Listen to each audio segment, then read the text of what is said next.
네, 다음은 3일 회계법인 ESG 플랫폼 부문 이진규 파트너님께서 ESG와 회계 이슈라는 제목으로 이어서 발표를 진행해 주시겠습니다. 여러분, 이진규 파트너님을 무대로 모시겠습니다. 큰 박수 주시죠.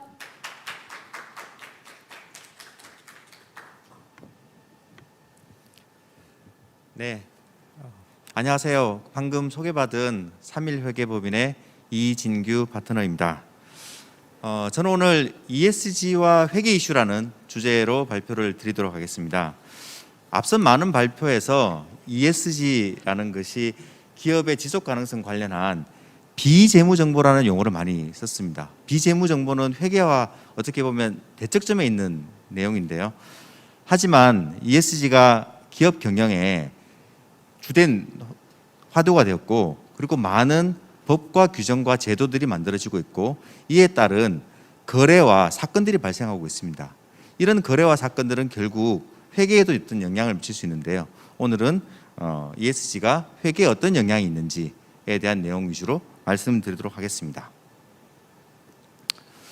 우선 재무회계와 ESG의 특성에 대해서 한번 비교해 보았습니다. 우선 재무회계는 IFRS, US 갭과 같이 이제 널리 인정되는 이제 보고 기준이 있고요. 그리고 국제감사 기준 PCAOB 같은 그런 법률로 제정된 어슈어런스 기준이 있습니다. 이에 따라서 외부 감사인들은 합리적 확신을 제공을 하죠. 하지만 ESG는 GRI, SASB, TCFD 다양한 보고 기준이 현재 존재하고 있고, 이에 대한 인정 기준은 현재 법적으로 도입 단계에 있습니다. 이에 따라서 현재는 제한적 확신을 주고 있습니다. 그렇다면 이렇게 아직까지 형식적인 측면이나 제도적인 측면에서는 ESG와 재무회계에 어느 정도 간격이 있는 상태입니다. 왼쪽 표에서 손익계산서를 잠깐 보겠습니다. 매출에서 매출원가를 차감하고, 매출원가를 차감하면 매출 총이익이 되고, 이자 비용과 세금을 내게 되면 세후이익이 남습니다. 이 주주중심 자본주의에서는 현재 재무성과가 중요하고, 주주는 잔여 지분에 대한 청구권자로서 잔여 지분 극대화를 위한 의사결정을 할 유인이 존재하게 됩니다. 하지만 이런 기업이 수익 창출 활동을 하는 과정에서 사회 환경에 끼치는 외부 비용들이 제대로 지금까지 재무회계 영역에 반영되지 못한 문제점이 있었습니다. 이런 것들을 가장 최근에 널리 인용되고 있는 하버드 비즈니스 스쿨의 레베카 앤더슨 교수가 쓴 자본주의의 대전환, 리이매지넌 캐피탈리즘 책에서 이러한 외부 비용이 재무 정보에 정확하게 반영되지 않는 부분을 자본주의의 실패한 영역이라고 얘기하고 있습니다. 이런 주주 중심 자본주의가 이해관계자, 고객, 임직원, 협력사, 지역사회 등 이해관계자들의 관심을 갖게 됨으로 인해서 이런 지금까지 반영되지 않았던 외부 비용들이 반영되기 시작했습니다. 이름으로써 인해서 ESG가 회계의 한 영역으로 들어오기 시작하게 됐습니다. 그래서 이 표에 보시는 바와 같이 전통적인 거래 또는 사건이 일어나면 인식하고 분류하고 화폐적 가치로 적정하는 재무회계 영역에 환경과 사회 지배구조와 간의 교집합, 교차점 영역이 생기기 시작한 거죠. 대표적인 게 환경회계, 임팩트 밸류에이션, ESG 듀딜리전스, ESG 채권, 이런 부분들이 생겨나기 시작했습니다. 그래서 오늘은 이 재무회계와 ESG의 교차점 영역을 중심으로 말씀드리도록 하겠습니다. 첫 번째로 환경회계에서 탄소 배출권 관련된 부분인데요. 저희 정부는 2009년부터 온실가스 목표관리제를 도입했습니다. 당시 2020년까지 비즈니스 애즈 유주얼, 온실가스 배출 전망치를 30% 감축한다고 했었고, 당시 국내 온실가스 배출량 기준으로 약 460개 대상 회사를 선정해서 목표관리제를 했습니다. 그때 당시에 온실가스 배출량의 기준량 산정하는 작업을 저 또한 온실가스 검증 심사원으로서 심사했던 경험이 있습니다. 이렇게 기준 연도의 배출량을 산정하게 되면 그 기준 연도를 가지고 정부는 무상할당을 해주었습니다. 그래서 무상할당을 한 결과 무상할당량 배정받은 양보다 감축 노력을 많이 해서 남아있는 잉여 배출량에 대해서는 팔 수 있고, 무상 할당량 받은 양에 비교했을 때 더 초과로 배출한 부분들은 외부에서 구입하게 되는 이런 온실가스 배출 거래 제도가 2015년부터 시행하게 됐습니다. 앞서 제가 회계의 영역은 어떤 사건과 거래를 인식하고 분류하고 측정하고 공시한다고 말씀드렸습니다. 온실가스 배출권 거래제가 시행된 이상 이 영역은 ESG 영역이 아니라 회계 영역으로 들어오게 된 것이죠. 그러면 앞서 말씀드렸던 온실가스 배출권 거래제에서 인식하게 된 배출권 자산은 우선 첫 번째 인식적인 측면에서 회계에서는 미래 경제적 효익의 유입 가능성이 매우 높고 배출 원가를 신뢰성 있게 측정할 수 있을 때는 이를 자산으로 인식하도록 됐습니다. 하지만 무상 할당 배출권은 신뢰성 있는 원가 자체가 0이기 때문에 0으로 인식되겠죠.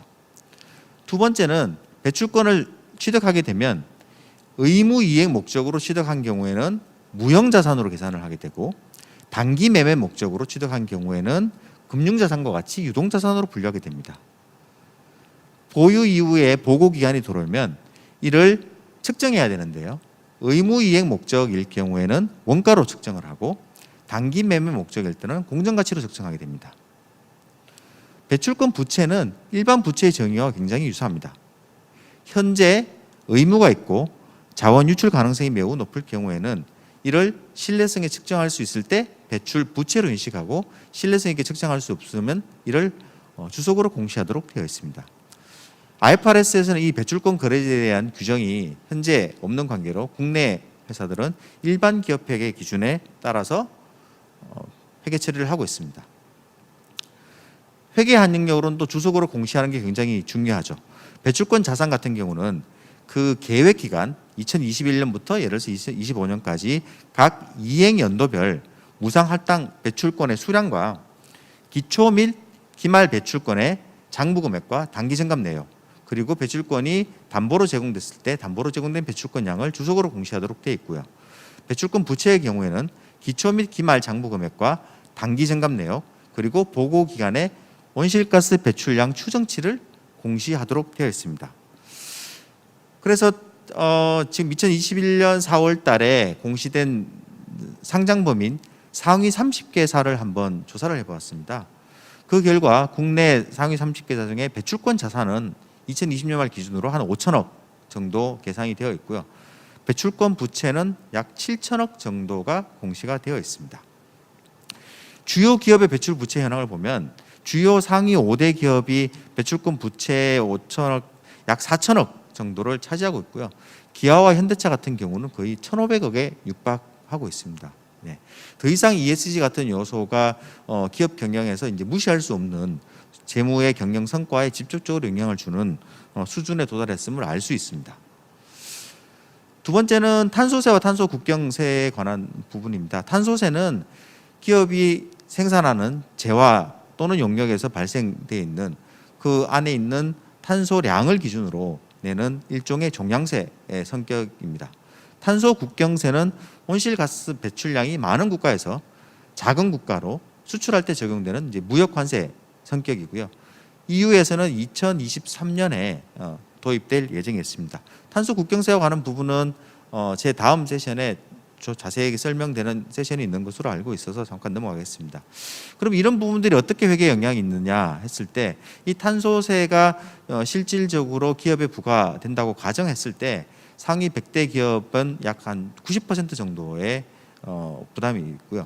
업종별 부담 순위로 본다면 이제 발전 에너지사, 철강, 석유화학, 시멘트 이런 업종들의 주요 부담이 증가될 것으로 예상이 되고 있습니다. 근데 이런 부분들이 저런 특정 섹터에 있는 문제가 아니라 저 발전사와 철강이라는 것은 우리 모든 제조업의 근간이 되는 산업이고 모든 제조업의 원가에 굉장히 중요한 구성 요소로 작용하고 있습니다. 이로 인한 저희 나라 국가 산업의 경쟁력이 낮아지고 영업이익이 하락 가능성이 있을 수 있습니다. 이런 부분들이 회계에 간접적인 영향이 올 수가 있죠. 그래서 전국경제인연합회에서 4월 달에 조사한 데는 탄소세가 10불이 부과될 경우, 30불이 부과될 경우, 50불이 부과될 경우를 시나리오를 한번 분석한 게 있습니다.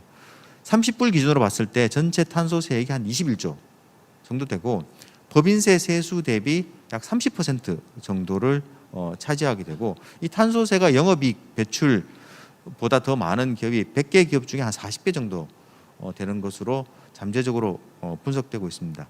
이와 같이 기업 회계에 이 탄소세로 인한 기업 경영에 실질 재무적인 영향이 있는 것으로 분석되고 있습니다. 최근에 언론에서 그 좌초자산이라는 용어를 가끔 들었을 것으로 생각됩니다. 왼쪽에 있는 그림에 보면 배가 점점점 이제 가라앉고 있는 모습인데요. 좌초자산의 정의는 이제 기후 변화 등의 환경 변화로 자산 가치가 떨어져 삼각되거나 부채로 전환될 가능성이 있는 자산을 의미합니다. 가장 대표적인 예로 석탄 활연 발전소가 대상이 될 거고요. 그 KCGS에서 ESG를 이런 형태로 기업이 운영했으면 좋을 것 같다라는 의미에서 발표한 모범 규준에도 역시 이 좌초 자산 등에 대한 위험을 고려할 것을 권고하고 있습니다. 그럼 이런 좌초 자산이 왜 기업 회계에 영향이 있느냐라고 한다면, 이 기업은 특정 자산을 취득하게 되면 20년, 30년 동안 사용 가치가 있다고 생각을 하고 있습니다. 하지만 좌초 자산에 분류되는 자산 같은 경우는 그 기대 사용 연수가 축소됨으로 인해서 조기에 감가상각을 해야 되는 일이 생기고요. 두 번째는 기업은 항상 잔존 가치를 두고 장부에 반영을 합니다. 이 잔존 가치가 시장에서 굉장히 급속도로 하락하고 있기 때문에 잔존 가치를 다시 리밸류에이션 할 필요성이 있습니다. 앞서 발표에서도 TCFD에 대한 얘기를 했는데요. TCFD는 결국은 기후변화가 재무제표에 미치는 영향을 분석해서 공시할 것을 이제 권고하고 있습니다. TCF에서 얘기하는 기후변화에서 위험 요인으로는 허리케인과 가뭄과 같은 이제 물리적 위험, 그리고 많은 탄소와 관련된 규제와 제도의 변화에서 이제 정책 전환에 따른 전환 위험, 이런 부정적인 요소도 있지만 기업이 새로운 기술을 개발하고 새로운 시장을 개발하고 또는 에너지 효율화를 위한 파지티브한 영역도 있습니다. 이런 부정적인 위험 요인과 기회 요인이 회사의 재무 정보에 미치는 영향을 분석해서 이를 투자자들한테 알려달라고 하는 게 TCFD의 기본 사상입니다. 여기까지가 환경 회계에 대한 말씀을 드렸다면, 일반 회계에 미치는 영향이 무엇인지에 대해서 말씀드리도록 하겠습니다. 재무회계에서는 항상 계속 기업을 가정하고 재무 정보를 산출합니다. 계속 기업을 평가할 때는 기업이 상출하는 미래 현금 흐름을 추정하도록 되어 있습니다. 기업을 둘러싼 제정된 배출 규제가 관련된 준수 비용이 증가하게 된다면 이런 계속 기업 가정을 평가할 때 이 내용을 반영해야 될 것이고요. 기업이 보유하고 있는 재고 자산은 보고 기업 말에 순실현 가치로 평가를 해야 됩니다. 이럴 때 비단 환경뿐만 아니라 안전이라든지 사회에 관한 부분들로 인해서 소비자 행동 변화로 해서 이 재고 자산에 대한 수요가 달라졌을 때 순실현 가치에는 영향을 주게 되고, 기존 재고가 무용지물로 만드는 이제 규제 같은 것들이 도입될 수도 있고요. 그리고 재고가 위치하는 위치가 그 물리적 손상을 이상 일으키는 이제 기상 이변에 영향을 받을 수 있는 경우에도 순실현 가치 판단에 영향을 줄 것입니다. 한편 무형자산의 얘기인데요. 무형자산에는 내용연수가 한정적인 무형자산이 있고 영업권과 같이 내용연수가 비한정적인 무형자산이 있습니다. 이런 무형자산에 대해서는 1년에 한 번씩 자산 손상을 하도록 되어 있고요. 이런 손상 검토를 할 때 미래 캐시플로우를 추정하도록 되어 있는데, 현재 생산 수준을 유지하는데 더 많은 방수시설이라든지 공장 이전 같은 이벤트가 필요하다면 이런 내용을 현금 지출에 고려를 해야 되겠죠. 유형자산 같은 경우는 앞서 잠시 좌초자산을 경우로 갖고 설명을 드렸습니다. 또 한 가지 영역으로는 이제 손실충당 부채입니다.